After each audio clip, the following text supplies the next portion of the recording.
Chapter 1. A Horrible Discovery. The sun was setting over London in red and orange flames that made the rows of old buildings blush and glow. It had been another hot day, in one of the longest heat waves the city had seen in the last decade. Now the streets were busy with after-work traffic.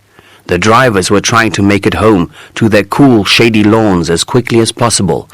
The alleys were filled with pedestrians who were looking forward to a pleasant supper in one of London's many restaurants, coffee shops, or fast food places. Others were walking their dogs along the River Thames, now that the temperature had cooled down a little. Jennifer Clearwater walked along the riverbank, dreaming about her trip to Bermuda. Was there anything she had forgotten to put on her list of things to put in the suitcase? Jeans, t-shirts, shorts, sandals, Jeffrey's bathing trunks, her own bathing suit. Oh yes, and that pretty little bikini she had recently bought at Gray's. It had pink and white stripes. "You look like a candy cane, sweet enough to eat," Jeffrey had remarked dryly when she had shown off her new two-piece bathing suit to him. She could hardly wait to get on that airplane with her husband, whom she still adored even after 7 years of happy marriage. First she glanced at her watch. Then she looked for Polly, their poodle, who had disappeared in the bushes by the water 5 minutes ago. "Polly!" she called. "Polly, come on! We've got to go now!" No sight nor sound of Polly. "Polly!" Jennifer called again. "Polly, come back, will you? Where are you? Polly!" Suddenly she heard a faint bark behind her. It seemed to come from the river's edge. She stopped and turned around, walked back a few steps and listened. Yes, that definitely was Polly's high-pitched bark. She sounded excited and upset. Jennifer pushed the twigs aside and ducked right through the hedges along the river until she saw the water shimmering in the last sun rays of the day. "Polly!" she cried. The poodle responded with a series of excited barks from somewhere round the next bend. The young woman walked hastily round the bend and saw her dog growl at something that looked like a long white branch floating in the water. No, it had to be something like a thick white pole, because blue fabric, maybe a flag or tent or something else, was attached to it. This was what Polly was growling at, or rather pulling at. "Polly, come here! Let go of it, will you? We've got to go!" The dog let go of the blue fabric, but did not move from her spot. Instead, she started on another series of barks. "Polly, leave that thing alone, will you? Come on, be a good doggy. We've got to go home to Daddy." Jennifer moved closer to put Polly on the lead and saw something that looked like a mop of wet black hair. Then she froze. "Oh my God," she thought. "Oh no, it can't be. It couldn't. Could it?" It was. It was another one of the Thames murderous victims. It was the body of a dead woman whose hair had got tangled in a bush. She was wearing a dress as blue as the sky. "Oh my God," Jennifer thought. "Help!" she screamed. "Help! Murder! Help!" Then she grabbed Polly and ran back to civilization to notify the police. Shortly after 6:30 p.m., Inspector Hudson put down the receiver with a sigh. He had been expecting that phone call. In fact, he had been wondering for the past month or so when they would give up and assign him to the Thames murder case. Now he had both of them, and he didn't like it. No, sir, he didn't like it one bit. Because he had secretly been following up on Scotland Yard's investigations and felt that the murders of 2 beautiful young women found drifting in the river were tricky cases. Nothing linked the victims to each other, as far as he knew. The murderer seemed to pick them randomly in lonely parks after dark. They seemed to have nothing in common, except that the second woman had been found exactly 4 weeks after the first one. About a week after the first murder, a note had been sent to Scotland Yard, mocking their failure to find the murderer and signed Jack the Skipper. Along with the letter, he had also sent the belt that belonged to the victim's dress. When the body was examined, it was found that the first victim had been strangled with that very belt. What a horrible case, James Hudson thought. There was a knock on his door. "Come in," he called. His secretary entered with a thick folder. The Thames murder cases, sir. They just brought it over. Thanks. I've been waiting for that. Eagerly he took the heavy folder from her and leafed through it until he found the note the Yard had received 1 week after the first murder.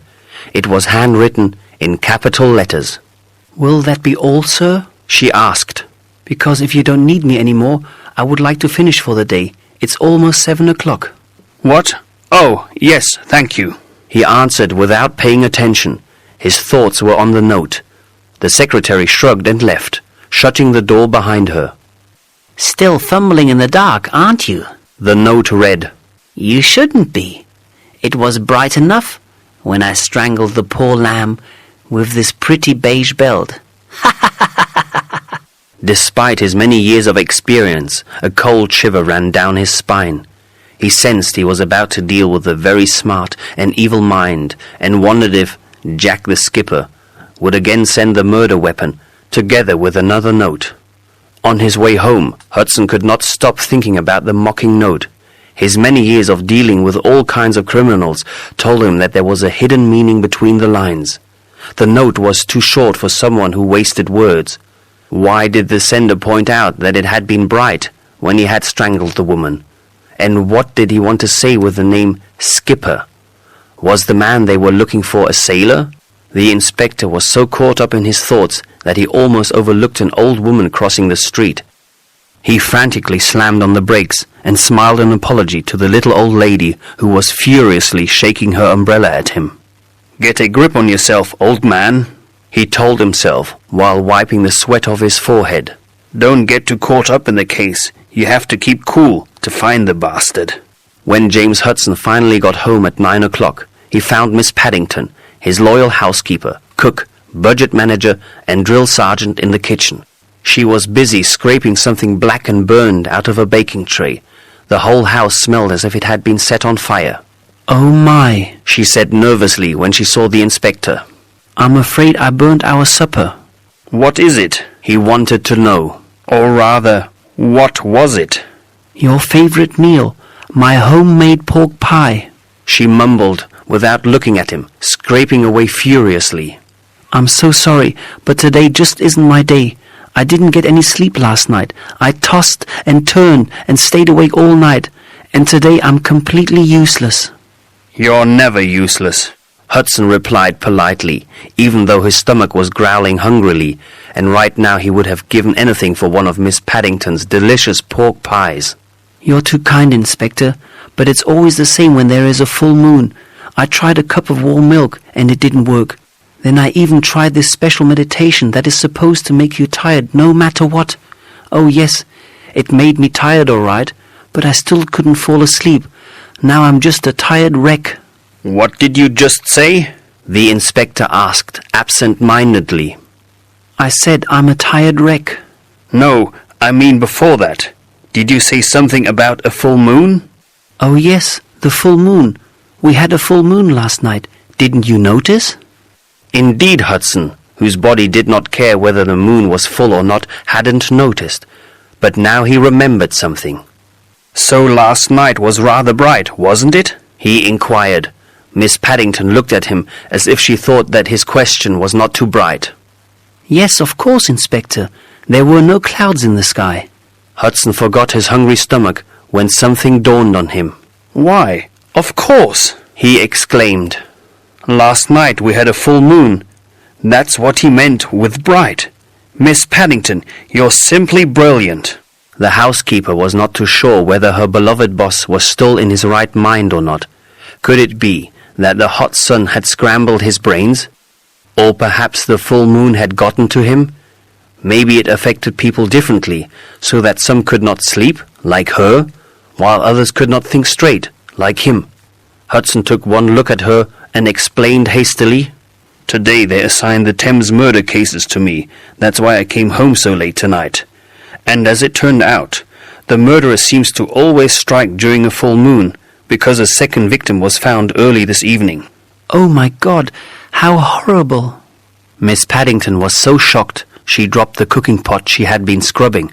This was news to her. The media had not been told yet, because Scotland Yard had to notify the victim's family before the sad news could be made public. Yes, and I wouldn't even have noticed if it hadn't been for your remark about the full moon. Perhaps I should retire and let you handle the case." That was a very flattering compliment, and for a second Miss Paddington smiled happily. Then she remembered her blackened pork pie and frowned. "But, sir, I can't even serve you a proper supper tonight, and there is not enough food in the house to prepare something else. You must be starving by now." He really was starving, but he didn't want to make her feel any worse than she already felt. "Tell you what," he said. "let's go out for a meal. I'm paying for it. After all, it was you who shed new light on the Thames murder cases, Dr. Watson." Early next morning, Inspector Hudson found the autopsy report on his desk.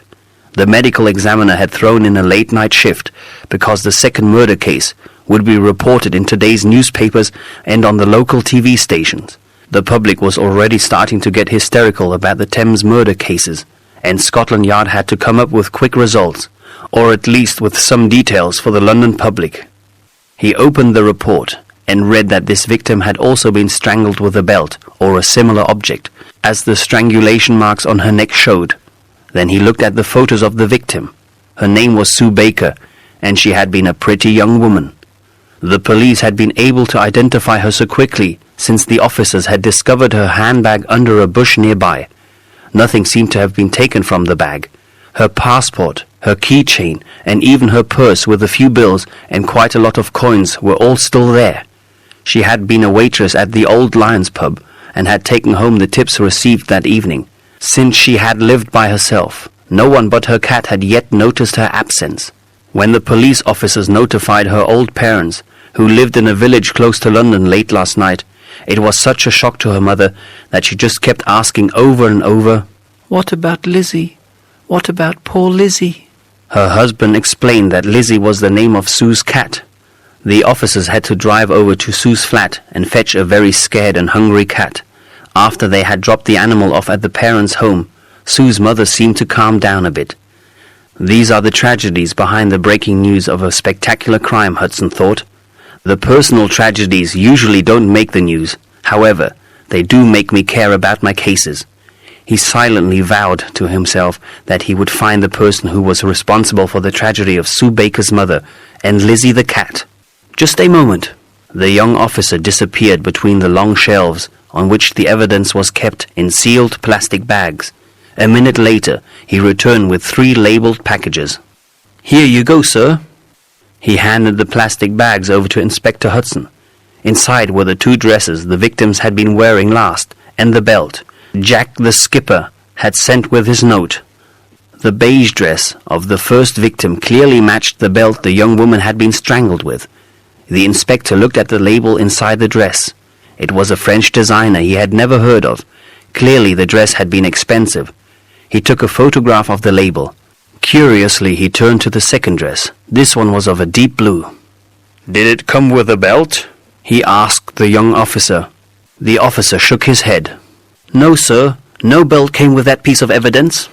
Hudson glanced at the label. It was the same French designer. He whistled through his teeth. "The same type of dress as the first one. That's strange," James Hudson murmured in surprise. "And a waitress in expensive French designer clothes. That's even stranger." "Yes, sir, isn't it?" the young officer agreed. "You'd think they don't earn enough money to make ends meet, and then go out and buy a French dress like that. Oh well, you never know with women." But Hudson was no longer listening. He didn't know very much about women, but he did know that the similarity of those 2 dresses was no coincidence. They were a lead, an important new lead in the Thames murder cases. They tied the 2 cases together. They were the connection he had been looking for. Chapter 2. 2 Dresses in a Desert. The next person on Hudson's list was Elvira Elliot, his favorite insurance investigator. She also happened to be his favorite person, but that was something he would never admit to himself or anyone else. "You're lucky," Elvira said, as soon as he had identified himself on the phone. "I was just leaving my office." Then I am lucky indeed. James Hudson said, feeling stupid. Why did she always make him feel like a clumsy schoolboy? Perhaps Miss Paddington knew the answer to that question. But then again, better not ask her. She might think all the wrong things. Glad you see it that way too. Elvira said in her sultry voice. She sounded amused. Hudson noticed how hot it was in his office, and wiped the sweat off his forehead. Well, I just have a short question, he said, a touch too rudely. What is it, Inspector? Whenever she called him by his title, and not by his first name, it put him in a bad mood. He didn't know why, and he didn't care to know why either. Does the name Petite Fleur du Jardin ring a bell? He asked. Petite Fleur du Jardin? Did you just call me Little Flower of the Garden, Inspector? How sweet of you! I didn't know you could be romantic. Elvira said in that sultry voice of hers. He just knew that she was being sarcastic. It's a French designer label, he explained, and again he felt like a fool. Ah, yes, now I remember. Elvira replied. Yes, that's a very expensive French dressmaker. You only get those dresses at Gray's. I think they sell the whole summer collection there. I simply must get myself one soon. Should I get one in peach or in navy blue? What do you think, James? Don't ask me, he said. Elvira would look good in any color of the rainbow, he thought. At least this time she had not called him by his title. Thanks for your help, he said gruffly. Any time, sir, she replied, and hung up. When Mrs. Baker opened the door to let the Scotland Yard inspector in, she began to cry. Poor Lizzie, she sobbed. She hasn't been eating anything. It's not very nice of Sue to leave her cat alone for so long, is it? She's still not quite herself, Mr. Baker explained to Hudson, while he ushered the inspector into the living room. Hudson sat down on an overstuffed sofa. Its cover was a mixed array of pink roses, white lilies, and green ferns, little flowers in a garden. It reminded him of the first question he had to ask the grieving parents. I'm sorry to bother you, he said, but I need to ask you if Sue recently bought a blue French designer dress. Mr. Baker shook his head, and his wife burst out in tears again. A French dress? Aren't they expensive? I don't think so, the father said. We raised our girl to be modest. She always bought cat food with the tips she got from the guests over at the pub. His wife sobbed. She took such good care of Lizzie. That's why I can't understand why she hasn't come back for her cat yet. Did Sue have a boyfriend? Was she seeing anyone? The inspector continued. No, her father replied. As far as we know, she only had a few girlfriends. Sometimes they would go out for a meal or a film. Sue didn't have any time for a man. She had to work most evenings anyway. Could she have met a man at the Old Lions pub? Hudson wanted to know. Someone who might have bought her a blue French designer dress? Again Mr. Baker shook his head. I think she would have told us, he said sadly. But she did not mention any special man in her life. She was such a pretty girl, his wife sobbed. And she loved pretty clothes, but she didn't have the money for expensive dresses. She was saving most of her money for veterinary school. You see, she wanted to become a veterinarian because she loved animals so much. Sue's father nodded proudly. Yes, my little girl would have made a fine veterinarian. His voice broke. Sue's mother shook her head and mumbled. But now I'm no longer sure about that. Why did she leave her poor cat alone? That's not very nice of her, is it? The inspector rose. He did not want to bother the grieving parents any more for the time being. Thank you so much, he said. I'll do everything to find the person who did this to your daughter. I promise. The first victim's name was Melanie Jordan. She had been a 20-year-old secretary On the night she was murdered, she had gone out with an old school friend. They had spent a pleasant but unspectacular evening in the city, and shortly after 12 she had said goodbye to her friend. The next morning a dock worker had found her on the banks of the River Thames, strangled, and wearing that beige dress. Of course, Hudson's colleagues had already interviewed her family, friends, and co-workers. But there was a new question they had not asked yet, simply because it had not come up before. He made a few phone calls. Did Melanie recently buy a beige French designer dress? He asked one witness after another. Not that I know of. Her best friend said. She couldn't afford expensive clothes. Her mother said. She didn't wear a beige dress that night. Her old school friend said. Let me see. Oh yes, she was dressed in jeans and a red cotton top. She had taken along a jacket, but she didn't put it on because the evening was so mild. Looks like the man who killed the two women is also the man who bought those two dresses, Hudson thought. The same man who sent us the belt and calls himself Jack the Skipper. Again he wondered if there would be another note soon, and another murder after that. On the outside, Gray's was an unspectacular building in one of the narrow side streets found in West End. It had a fresh white coat of paint. The window frames and the beautiful old wooden door were painted blue.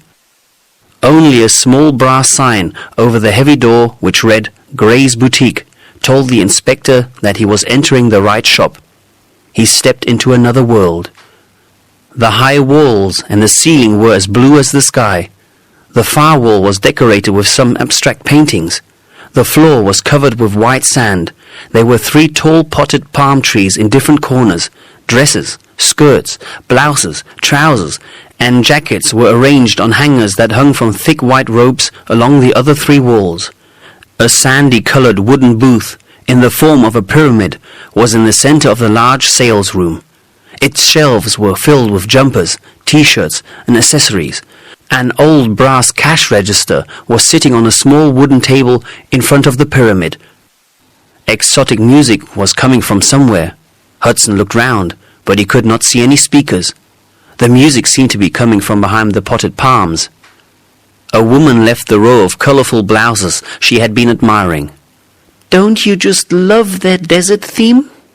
She asked, while passing him to look at the next row of colorful blouses. What? Oh yes, certainly, he said. It's rather creative. The only thing that's missing is a camel, he thought to himself. A young shop assistant, dressed in white shorts, a white top, and white sandals came up to him. May I help you, sir? She asked. Is there anything particular you're looking for? No, I mean yes. I'm looking for the manager. He showed her his badge. Inspector James Hudson, from Scotland Yard. Scotland Yard? The young assistant asked, shocked. Why? What's wrong? Would you please just get the shop manager? Hudson said patiently. Oh yes, of course, sir. The flustered girl ran off. The woman who had been inspecting her 3rd row of blouses turned round. Still holding up a very pink blouse, she glanced at the inspector. The Yard? Here at Gray's? What are you looking for? An illegally imported camel? Not really. Hudson shook his head. But if I were you, I would stay away from that pink. Without so much as another glance, she marched off to a row of pastel ensembles. Half a minute later, the flustered shop assistant returned with the flustered shop manager. Emily Gray? She introduced herself nervously. I'm the owner of the shop. How may I help you? I need to ask you some questions in reference to an investigation. Hudson explained. Is there a room where we could talk privately? Oh, of course. Please come along this way. Miss Gray led the inspector into her office and offered him a seat. Then she sat down and brushed back her long black hair. So, what brings you here? She asked, businesslike. Surely not our unique desert theme? The inspector studied her for a second. She was a good-looking woman, about 40, even though her features were a bit hard. But then it probably was hard work to keep a trendy boutique like this one successful year after year. Aloud he said, No, of course not, although it certainly is impressive. But the reason for my stopping by are the 2 murder victims we found on the banks of the Thames. I'm sure you've heard about them. Oh yes, I read in the Times that they found another poor woman yesterday, didn't they? How horrible. She shook her head in disbelief. Who would do something like that? That's what I'm here to find out. You see, the dresses the 2 women were wearing when they were found both have the label Petit Fleur du Jardin. I understand you carry that label in your collection? Petite Fleur du Jardin? Emily Gray asked, shocked. Are you sure? Yes, we carry that label in this year's summer collection. But what does it have to do with... She paused, thoughtfully. Oh my God! Of course! Now I understand. Gray's is the only place in all of London that sells Petite Fleur du Jardin models. That's why it's been so successful here. But the fact that the victims purchased those dresses here doesn't tell you anything about their murderer yet, does it? Hudson shook his head. No, that's exactly the point. They did not buy the dresses. These garments are completely unknown to the victims' families, friends, or co-workers. It seems that the murderer has made them put on these dresses shortly before he killed them. Miss Gray looked aghast. My dresses? He made them put on my dresses? My beautiful Petite Fleur du Jardin dresses? What a beast! How did he kill them? The papers didn't say anything about that. Inspector Hudson was not going to say anything about that either. The media had not been informed of the note by Jack the Skipper and the enclosed belt. This was information that only the police knew and the culprit himself. That's not important now, Miss Gray, he said. What's important is to know who bought those dresses at your shop.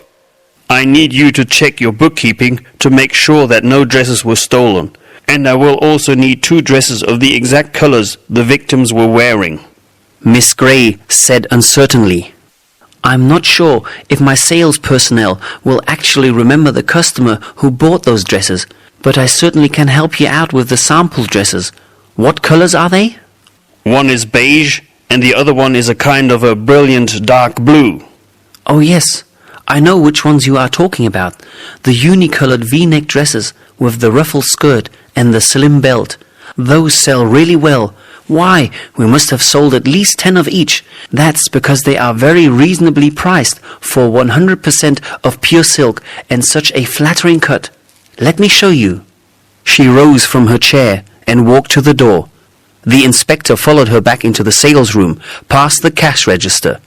The woman who had been so interested in blouses was just paying for her newest treasure. Hudson noticed with a quick glance that she had not picked the pink blouse, but one in a greyish green. She looked up and saw him look at her purchase. Very pretty. He nodded, grinning. It's definitely you. Have you found the camel yet, Inspector? She replied. You may want to check out the dressing cabins. Grabbing her shopping bag, she walked out the door. All 4 shop assistants were completely dressed in white to match the desert theme, but they could not remember a man buying the dresses in question.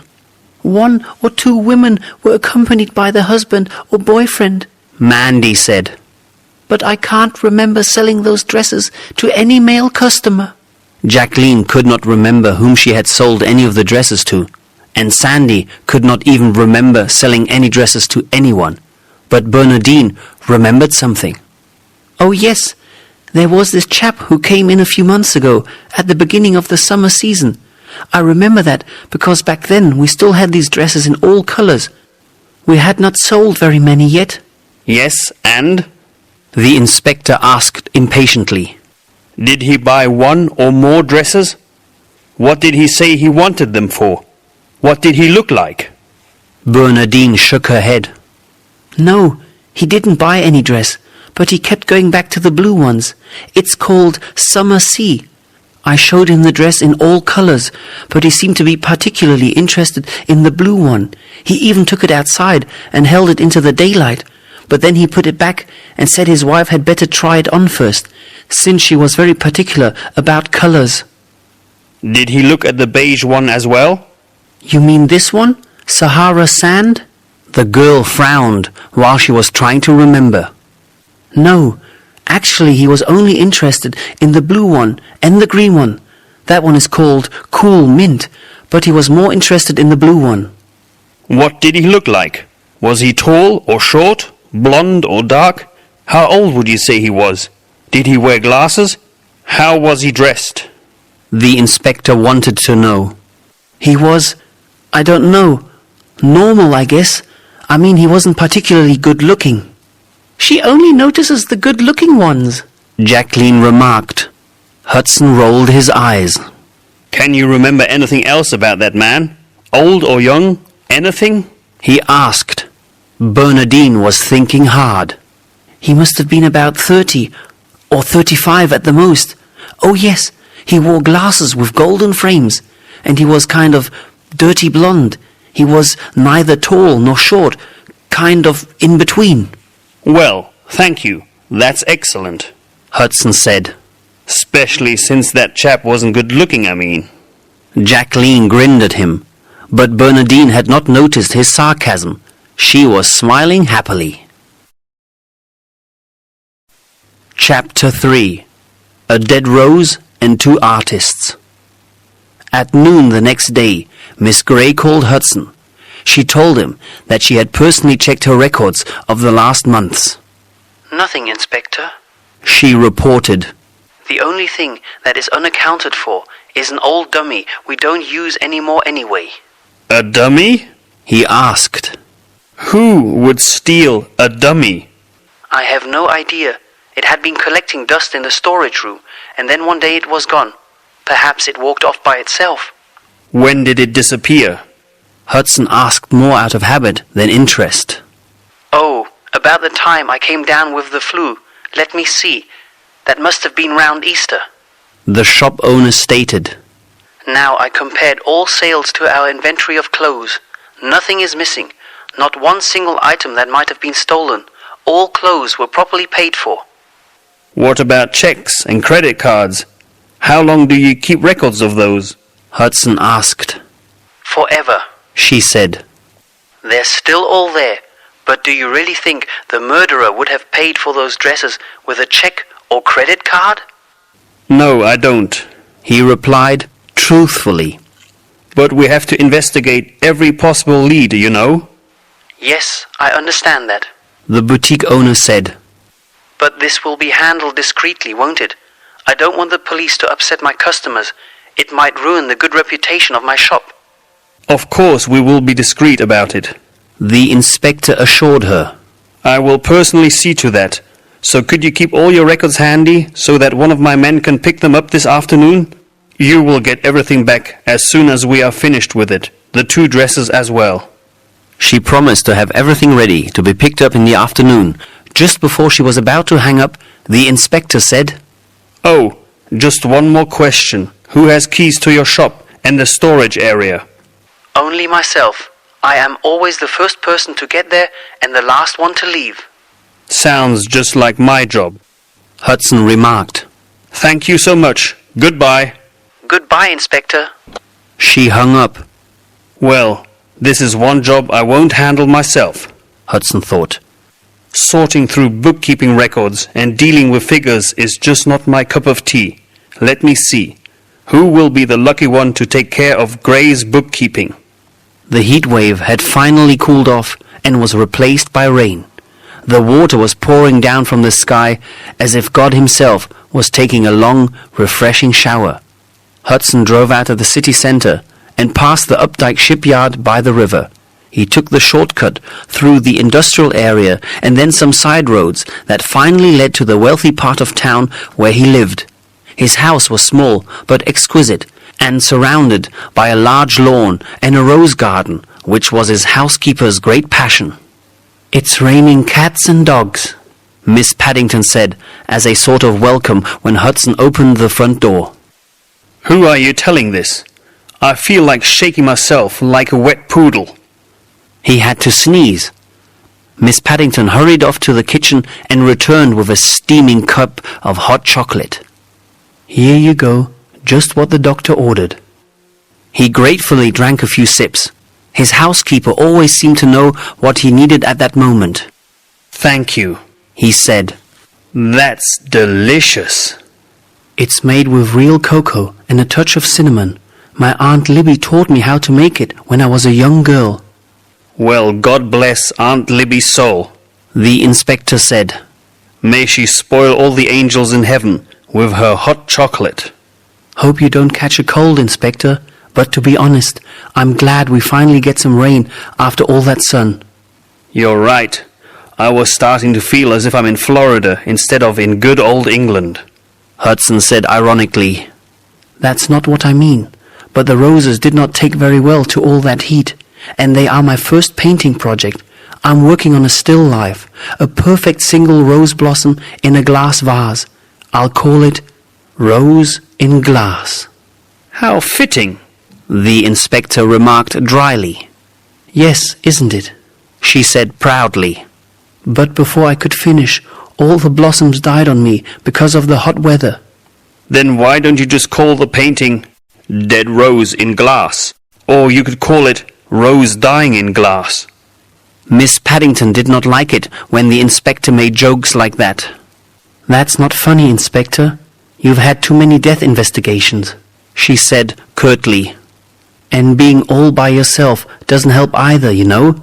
Have you seen that nice lady lately? What's her name? Elvira? Having made her point, the housekeeper took his empty cup and left him by himself to think about that nice lady, Elvira. Perhaps I should get a cat, he thought.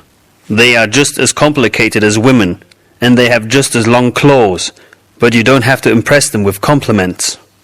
Inspector Hudson was no longer thinking about cats. He was thinking about the stranger one of the shop assistants had mentioned. How to find the male customer who had shown such interest in the blue dress. Well, the only way to do that was through the media. The shop owner would probably not be too thrilled about that, but then it might even boost her business if the dresses were displayed attractively inside the store. Oh, so what, he thought. We will even mention that desert theme. That should make her happy. The young investigator who had to sort through Gray's bookkeeping records confirmed what the boutique owner had already told Hudson. Everything was totally correct. No dress could be missing from the inventory. We're still checking into the purchases that were made on credit card or by check, sir. So far the customers have been able to show us what they bought at Gray's. We're only waiting on 3 more customers who couldn't be reached yet. By the way, the young officer continued, the woman who found the second victim, her name is Jennifer Clearwater, is among Gray's customers. We are still waiting for the results there because she and her husband are on holiday right now. But the amount she paid by credit card is less than the price they asked for one of those dresses. So it can't have been a dress she bought. The shop assistants think it was a bikini or something like that. So, that's not a lead, the inspector said, shaking his head. Actually, so far every lead has turned into a dead end. Well, get back to me as soon as you have talked to the remaining customers, and thank you. You're doing a good job. The young officer flushed with surprise. Why? Thank you, sir, he said, and hurried off to do an even better job. Why is it so much easier to compliment a subordinate on a job well done than it is to pay a compliment to a beautiful woman? The inspector wondered. You always call when I'm in a hurry, Elvira said. How do you always know when I'm getting ready to leave? I don't, Hudson replied lamely. Sorry to bother you again so soon, but we're not getting anywhere in the Thames murder cases. All we know is that the murderer must have bought the dresses at Gray's or somewhere far away in another big city. This Petite Fleur du Jardin stuff is only sold in a few very exclusive shops, as we found out. Therefore, I need your help. He sighed. He liked to call Elvira, but he hated to have to ask any favors of her. She seemed to have heard his sigh, because her voice softened immediately. How can I help you out?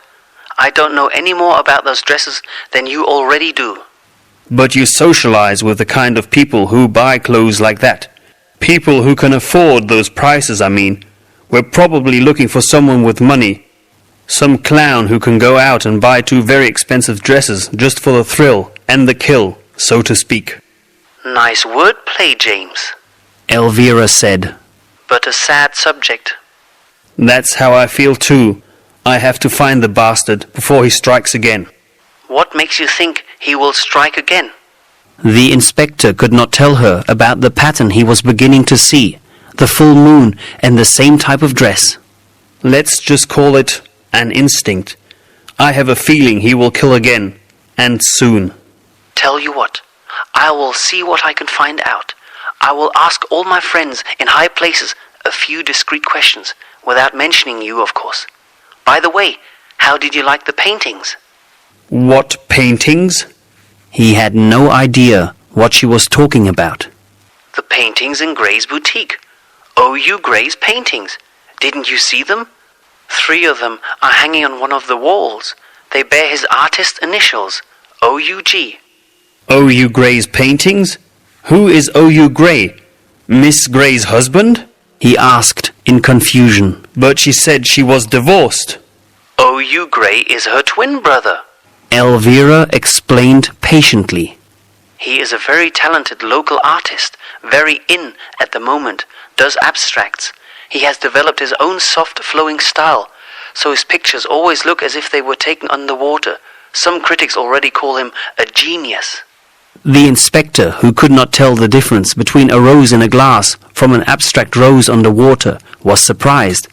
Miss Gray had not mentioned that she had a brother, so there was another man around who could have somehow taken those dresses. Elvira? What? Oh, James? She asked in her sultry voice that made him want to call her more often. You know what?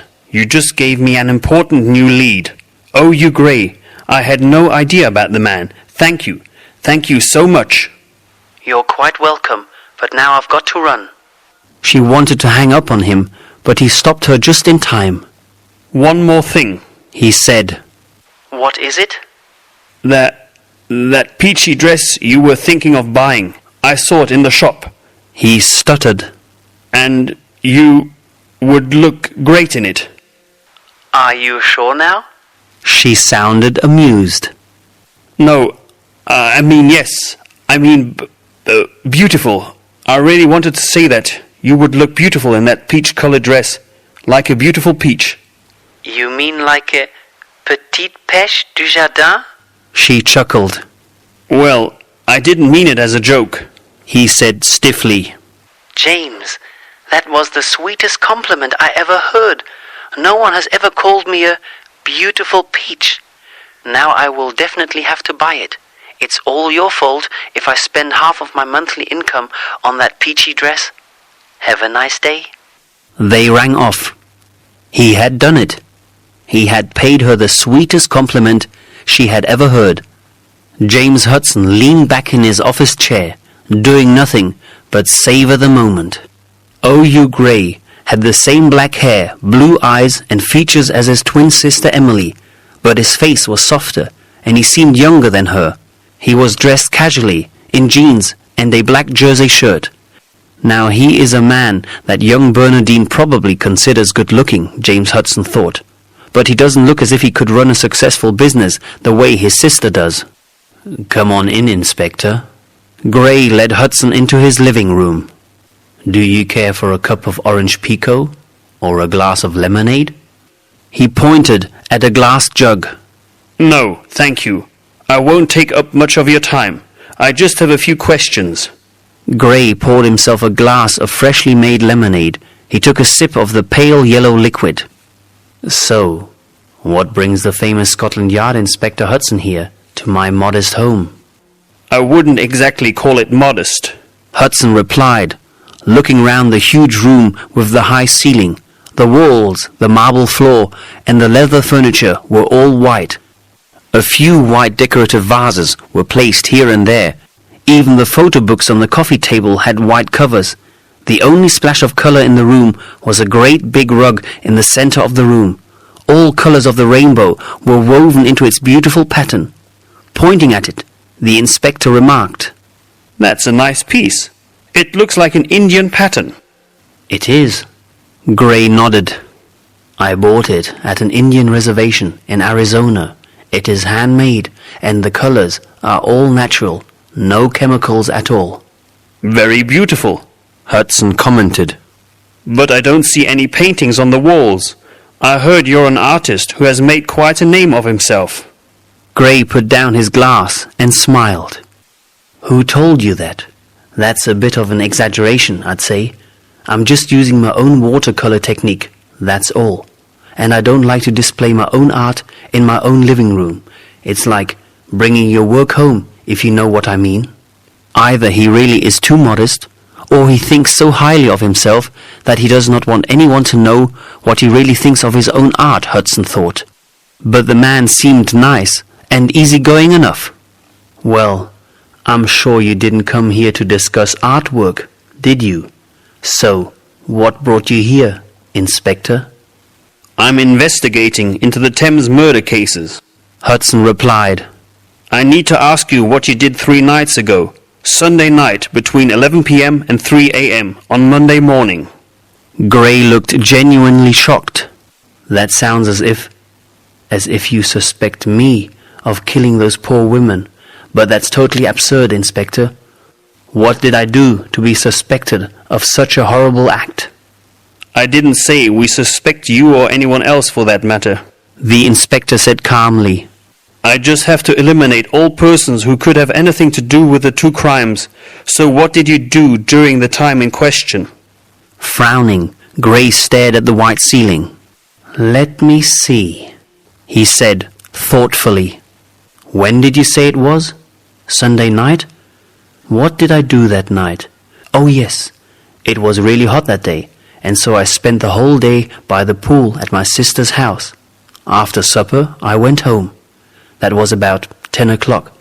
Then I worked a bit on a painting and watched a late film on television, an American film. It was called The Magic Touch. After that, I went to sleep. That was about 3:30 a.m. So you were by yourself? Or can anyone verify what you just told me? Gray shook his head. No, I'm afraid not. I was by myself. But that's absurd, Inspector. I can tell you what happened in the film. That won't do. You could have taped it on a video recorder and watched it later, you see. That's not an alibi. Gray jumped up and walked over to the window. He was clearly irritated and upset. I have nothing to do with those horrible murders, he exclaimed.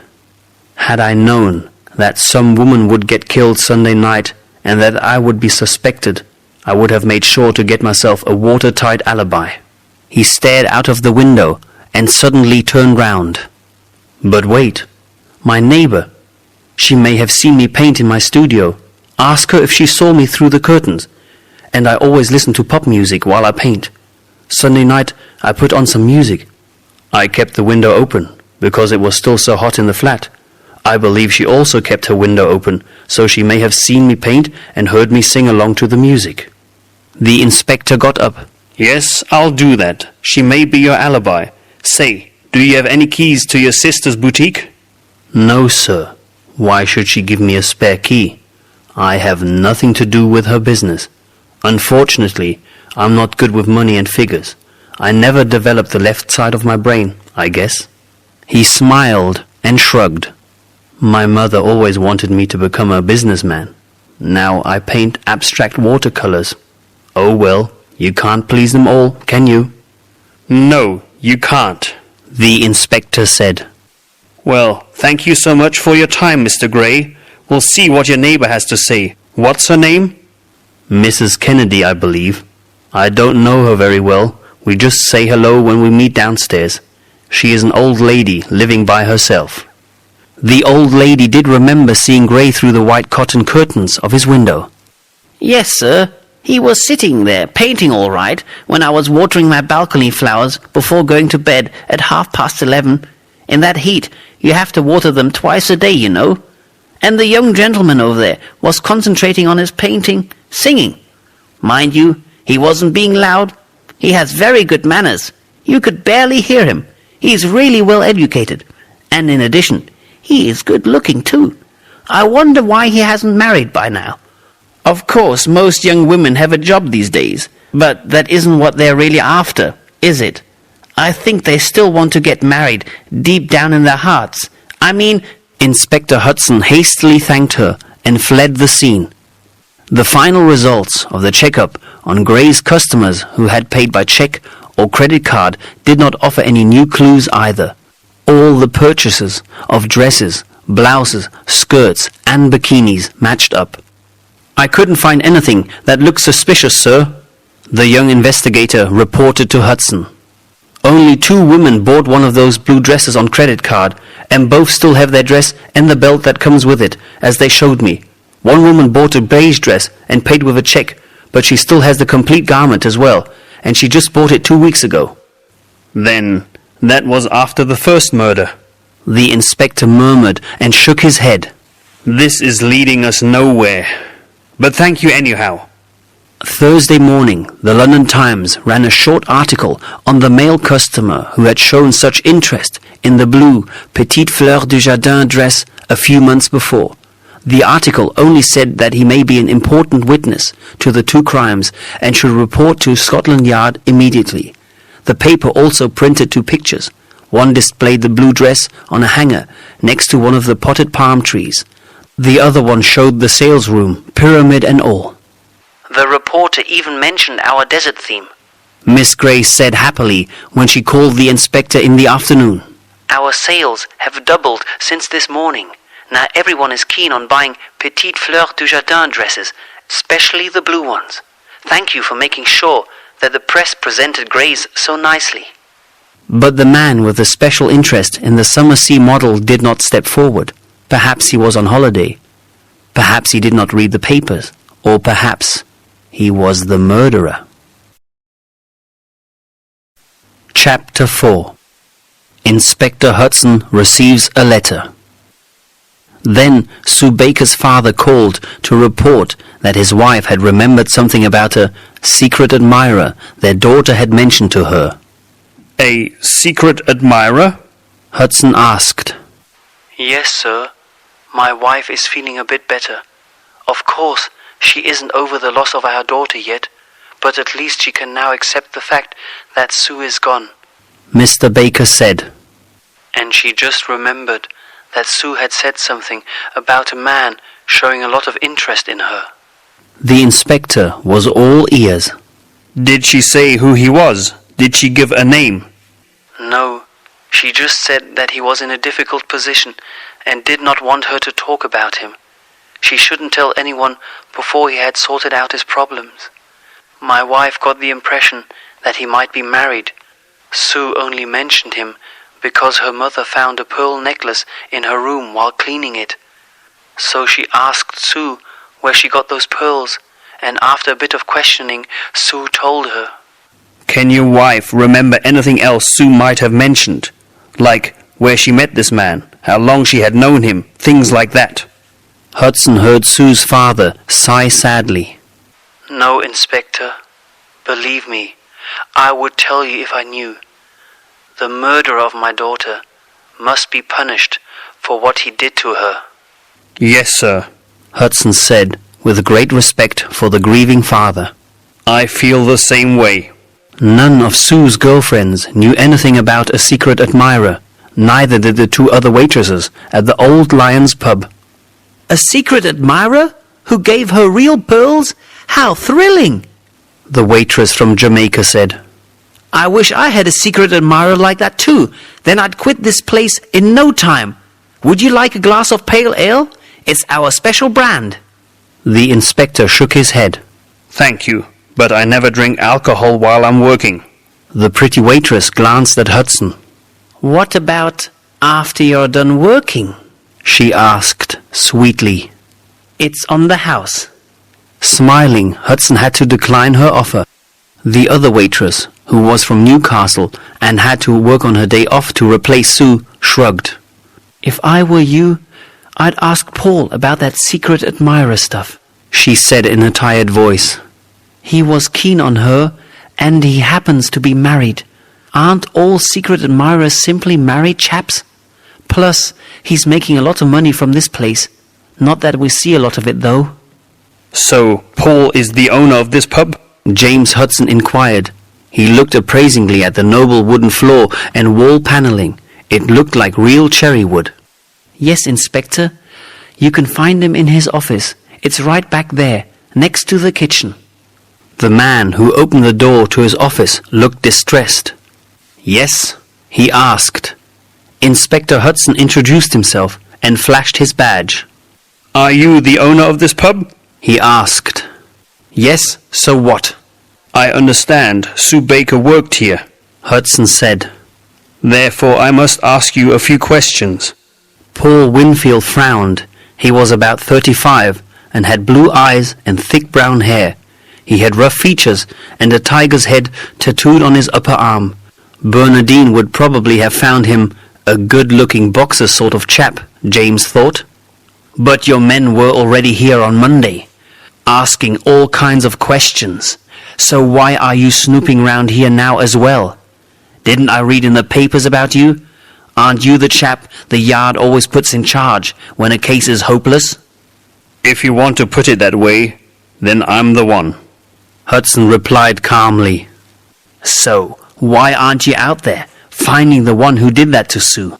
Paul Winfield asked, outraged. That's exactly what I'm doing, sir, Hudson said. I need to ask you if you might have given her a pearl necklace. Some man she called her secret admirer gave her said necklace, and it was more than likely a married man with a high income, like yourself. Winfield pushed his chair back and rose. What is this? An interrogation? Are you suspecting me of having killed poor Sue? Me? With a few quick strides, he walked over to the small window and turned his back on the inspector. Why on earth should I go and kill Sue? I liked her. Everyone liked her. She couldn't hurt a fly. Why would anybody do something like this to her? His voice broke. To the inspector's surprise, the tall man with the broad shoulders started to cry. His back still turned on Hudson. He sobbed. Sue and I mean, there was nothing between us. I have a wife and children, you know. But I really liked her a lot. Well, yes, I did give her those pearls. I would have liked to give her a lot more, but, oh well. He got a hold on himself, wiped his eyes with the back of his hand, and turned round. Inspector, he said pleadingly, you must believe me. I could never have killed her. I want to believe you, Hudson responded.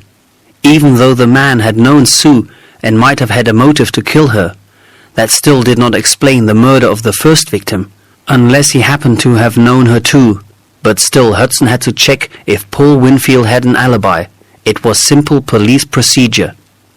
Just tell me where you were last Sunday night between 11 and 3 o'clock the following morning, just so we can eliminate you as a possible suspect. At home. Ask my wife, the pub owner answered. I closed up here and left about 11:15, as usual. Then I drove straight home. When did you get home? About half an hour later. Driving home takes about that long. And your wife was home? Can she confirm that you arrived home round 11:45? Winfield nodded. Of course she can confirm that. She was still awake when I got home. Not the best of alibis, the inspector thought. A wife can confirm anything if she does not want to send her husband off to prison. Moreover, if the pub owner had been quick, he could have given Sue a lift and strangled her inside his car. Then he could have dressed and dumped her body by the river, which was only a few minutes' drive away from the pub. He would still have made it home without losing enough time for anyone to notice. Can anyone else confirm your times? Did anyone see you leave the pub or arrive home? Any neighbors? Winfield frowned and shook his head. No, not that I remember. Hudson thanked him and left. He was lost in thoughts. The man did not have much of an alibi, but he also did not have much of a motive. Also, there did not seem to be any connection between him and the first woman who had got killed over 5 weeks ago. So, Inspector, Did you find the secret admirer you were looking for? The waitress from Newcastle called after him on his way out. When he turned round, she was wiping down a table, smiling knowingly at him. Of course, Mrs. Winfield was able to confirm that her husband had come home about 11:45 on Sunday night and had not left the house until the next morning at 7. What's all this about anyhow? She asked, upset. Why should he have anything to do with the murder of one of his waitresses? Just a routine check, madam. The inspector answered discreetly. After all, he did not want to be responsible for the breakup of a marriage. Friday afternoon, the mysterious stranger who had been so interested in the blue dress rang up Scotland Yard. The call was transferred over to Hudson's line. After Hudson had taken down the caller's name and address, he asked the man, So, you are the male customer who was looking at the blue dresses at Gray's boutique a few months ago? Yes, I think so. The man, whose name was Mr. Graham, said nervously, Even though I have no idea what this is all about, but I did go to Gray's a few months ago to find something for my wife's birthday, and I saw a blue dress I thought she might like, but she is very particular about colors, and so I ended up putting it back. I'm glad I did. She just bought herself an olive blouse at Gray's. I never would have picked that color for her, but that's my wife. An olive blouse? the inspector asked. He dimly remembered the woman who had been looking at the rows of blouses when he had stopped by Gray's early this week. Yes, she calls it olive, but I would say it's a sickly greenish grey. I may have met your wife when I was at the boutique this week, Hudson said, astonished. That's possible, sir. Usually she ends up buying pink stuff, but when she came home from her last shopping tour, she said one of those blokes from Scotland Yard had walked in. He had had nothing better to do than tell her not to buy that pink blouse she had picked out. Flustered, Hudson apologized. I'm sorry if I have offended your wife, Mr. Graham. I just thought that pink was a touch too pink. But of course, it was none of my business. Well, I'm glad you told her, Inspector. Graham replied. She actually looks surprisingly good in that olive blouse and is very pleased with it. She said that inspector from Scotland Yard may have been rude, but that he had a good eye for colours. The letter arrived on Saturday. It was addressed to Scotland Yard, London. There was neither a street address nor a postal code on the envelope. Hudson's home phone rang the minute he was starting on the breakfast Miss Paddington had prepared for him after letting him sleep in. The Yard called him in to take a look at the package bearing Jack the Skipper's handwriting. He glanced at the tempting scrambled eggs with fried sausages and tomatoes, the steaming toast and the fresh biscuits, and sighed. Then he hurried over to his office. The envelope was already waiting for him on his desk. The inspector took one look at the small package and knew what was inside. The printed letters and the incomplete address told him enough. The arrogance. He murmured while opening it carefully. The arrogance of not bothering to even write a full address. He considers himself to be too important for that. He knows we were waiting for his second letter and expects us to recognize it immediately. Cautiously, he took out a folded sheet with the help of tweezers. And we do. We do exactly what he expects us to do. Scotland Yard had indeed been waiting for a second note from Jack the Skipper, and the secretary, who handled all incoming letters, had been alerted to be on the lookout for an envelope just like this one. So she had sent it on to Inspector Hudson before even opening it. He unfolded the piece of paper and read the printed text. "Hello, Inspector Hudson. I heard they put you in charge of my case. If you really are as competent as they say, then why haven't you knocked on my door yet? The second lamb choked on this blue belt. Just check the marks on her pretty neck, if you don't believe me. The next little lamb won't die in color, but rather in a bad mood. Love and kisses, Jack the Skipper." Sure enough, the blue belt that matched the second victim's dress was in the envelope as well. The inspector did not touch it. The crime scene experts had to examine it for traces first. If they were lucky, They might get the murderer's fingerprint or some traces from the clothes he had been wearing that night. Hudson put down the letter and stared at it. How did Jack the skipper know who had been assigned to the case? That fact had not yet been made public. The public did not know, but the murderer did. So what did that mean? It could only mean one thing. Jack the skipper was either one of the men Hudson had already interviewed, or he had been told by someone that the famous inspector was going round asking a lot of questions. Chapter 5. Tomatoes and Other Clues. Unfortunately, like the first note and belt, the second note and the blue belt offered no fingerprints.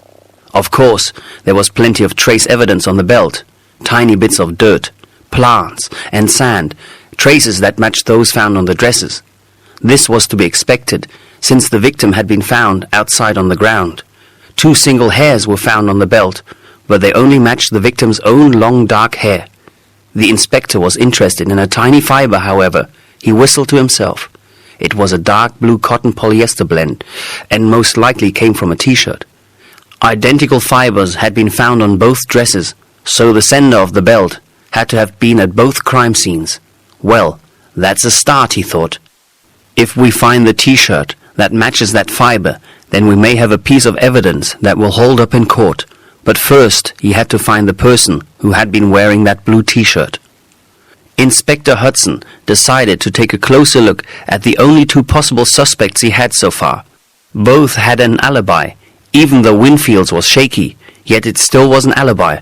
But Hudson was pressed for time because Jack the skipper had already mentioned a third victim who won't die in color, but rather in a bad mood. What on earth did he mean by that? And why did he write in color?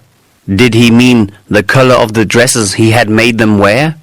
Even though Mrs. Graham thought Hudson to have an eye for colors, he did not think of beige as being a real color. Monday morning, Hudson would have his men check into O.U. Gray's background and into Paul Winfield's as well. If it was true that the murderer always struck during full moon, then James Hudson had 3 more weeks to find him. But for now, there wasn't much he could do over the weekend. He wondered if Miss Paddington could warm up that delicious breakfast he had abandoned over an hour ago. "Of course I can," she said when he got home.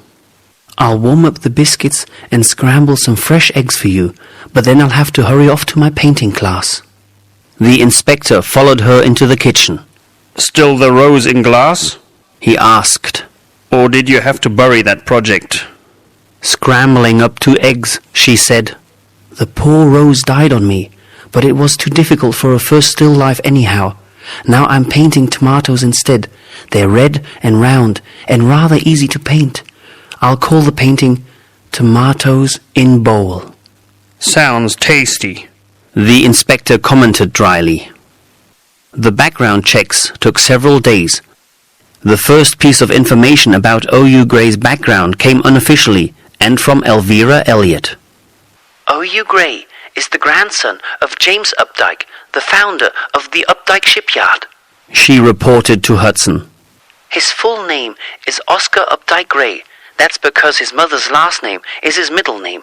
It is said in certain circles that he was supposed to take over the Updike family business, but that he just couldn't manage that.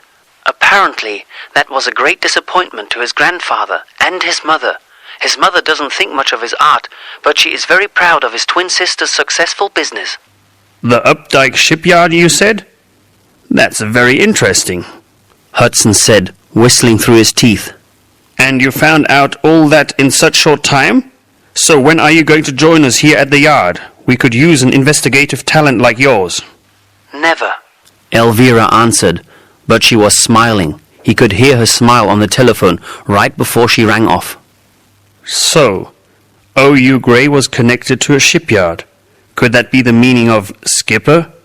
But he had not become a skipper, to the great disappointment of his grandfather and his mother. Did killing make him feel like less of a disappointment? Like a winner? As if he was in control of his life? As if he was the skipper his family had wanted him to become? James Hudson had to wait on the results of the 2 background checks. two of his character features that made him such a valuable member of Scotland Yard were his thoroughness and his impatience. He simply did not like to sit and wait. So he decided to find out more about the first victim's past.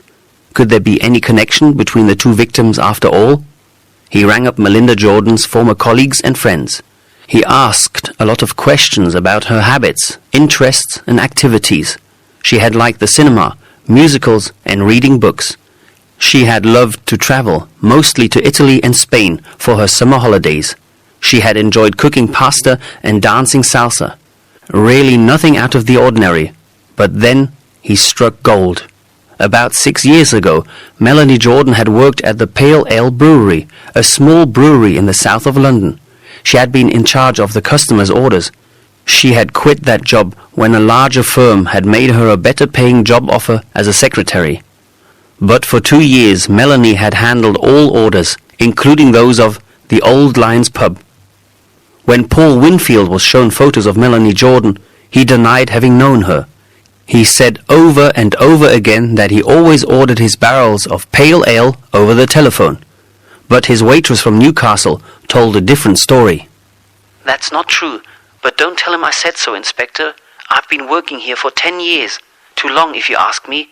And Paul used to go everywhere in person. Now he's getting lazy. But a few years ago, he didn't believe in making phone calls. I get the best results if I deal with people directly, he would always say. Melanie's former colleagues confirmed what the waitress had said. It used to be Winfield's habit to come into their office, chat a little with everyone, especially the ladies, and order 5 or 6 barrels of ale. How well did he know Melanie Jordan? Inspector Hudson asked the clerk who had had her desk right across from Melanie's desk. The woman shrugged. I couldn't tell you that, She said. I mean, Melanie and I weren't close friends or anything like that. When Paul came over, he talked to me and flirted with her. He always paid her a compliment on her dress or her hair or the way she smiled, but I don't know if they ever went out on a date. The background check on Winfield revealed that he had been married for 12 years. So he had already been married at the time Melanie Jordan had been working for Pale Ale. But the inspector was more interested in another detail about the pub owner's past. Before Winfield had opened his pub, he had had several different jobs, including working as a cook on a ship. Uh-oh, so he was a sailor. Hudson murmured, whistling through his teeth. It doesn't look good for you, Paul. Could you be our skipper, after all? O.U. Gray's past, however, only revealed that he was regularly suffering from bouts of depression. There had been a few times when he had got so depressed that he had had to be hospitalized for a few weeks. Funny, the man seemed so relaxed and easygoing, Hudson thought. Could he be hiding a different personality behind his friendly exterior? The person who could answer that question best was Miss Paddington. You could not hide anything from her. He decided to take her to Gray's boutique soon, to have a look at OUG's paintings. But a depression does not make a murderer yet, and Paul Winfield had just become suspect number 1 on the inspector's list. He was a former connection to a ship, and he had lied about the fact that he had personally known the first victim. When the owner of the Old Lions pub was confronted with the statements made by Melanie's former colleague, he broke down and confessed. Yes, I did know her. He confessed. She used to work at the brewery some years ago. But that doesn't mean that I killed her, does it, Inspector? Then why did you lie to me? Hudson asked. Now things look even worse for you. Winfield averted his eyes. I don't know. I read about Melanie's murder in the papers and was shocked. Then, 4 weeks later, my own waitress is strangled the same way Melanie was. It's a coincidence. But it makes me look as if I killed them both. Winfield gave the same alibi for the night Melanie Jordan was killed, that he had been home with his wife. Of course, she confirmed his alibi again. A search warrant of Winfield's home did not shed any new light on the matter. No dark blue t-shirt was found that might have matched the fibers on the victim's clothes. No receipts from Gray's for any dresses bought there. It could be a mere coincidence that Winfield had known both women personally and that he had been a sailor in the past. It looked suspicious, but it was not enough to charge him with murder. All Hudson could do was tell Paul Winfield not to leave the city of London and wait for the next murder to happen. Miss Paddington liked the idea of being hired as a police psychologist, even if it was just for a day. "But of course I'll go there with you and take a look at the paintings," she declared. She was sitting on the terrace. Her painting utensils were scattered everywhere. "Let me just clean up here first." For the next 5 minutes she was busy putting away her paints and brushes when she picked up a white canvas with nothing but 2 red dots on it. The inspector asked curiously, Are those 2 red dots the tomatoes in bowl? "Well, I'm not finished yet. I just started on my first still life," she said, a bit offended, adding, "And anyhow, they are not red. That color is called vermilion." They look nice. James Hudson said hastily. They have a very pretty color. Actually, they look very juicy. "You think so?" the housekeeper asked happily. "I'll put them into an ultramarine bowl. That's blue for layman." Ultramarine? It sounds like the ocean. Hudson commented. "It is like the ocean. It is a brilliant sea blue. Look, this is the bowl I will paint." When Miss Paddington brought him a bowl as blue as the dress the second victim had worn, something clicked in Hudson's mind. What other names do you professional painters have for colors? He wanted to know. "Well, beige is ochre," Oh my God. Hudson thought.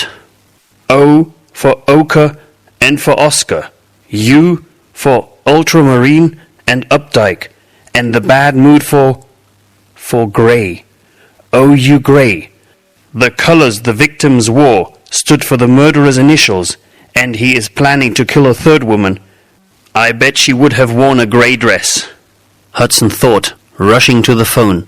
O.U. Grey had played his evil game with Scotland Yard long enough. He had been laughing to himself, dressing his victims in colors that for him, the artist, spelled out his name and his mood. A grey mood was a bout of depression. He, who had become a painter instead of a skipper, wanted to become immortal by killing 3 women as an act of art. "Yes, that is likely." Miss Paddington nodded when Hudson told her his theory of the murderer's motive, after he had telephonically ordered that Gray's flat be searched for certain items. "If he feels like a failure, he will compensate for that by doing something the world will really notice." But the inspector had already grabbed his car keys to rush to his office. In O.U. Gray's flat, the officers found not only Gray himself, but also a painter's rag, which used to be a dark blue T-shirt, a tape recorder with his voice singing a pop song, and a dummy wearing a wig with short dark hair. Through the white curtains, it looked like the artist himself was sitting on a chair, painting. When asked, his sister admitted that her brother had managed the shop for 2 days in spring, while she had been ill with the flu. That was when he had taken 3 dresses and rang up the bill, putting the correct amount of money into the cash register. When Hudson called Elvira Elliot that evening to tell her the good news, she was shocked. O.U. Gray is the Thames murderer? I can't believe it! A murderer? Why would he go round and kill women? Why? His new series of 3 paintings, The Moonshine Serenade, was just bought for a lot of money by a New York gallery. The Moonshine Serenade? The inspector asked. Yes, the 3 pictures at Gray's boutique. That's the title he gave them. Why do you ask? Elvira wanted to know. Now he could tell her. Because he killed the 2 women during a full moon, and he announced a 3rd murder. He most likely planned it for the night of the next full moon. Elvira's shiver was almost audible. Now I don't think I will buy that peachy dress after all, she said. It would seem like a bad omen. Hudson had to agree. Yes, he said, and cleared his throat. It's a shame, though. I know you would have looked lovely in that dress, but then you always do anyway.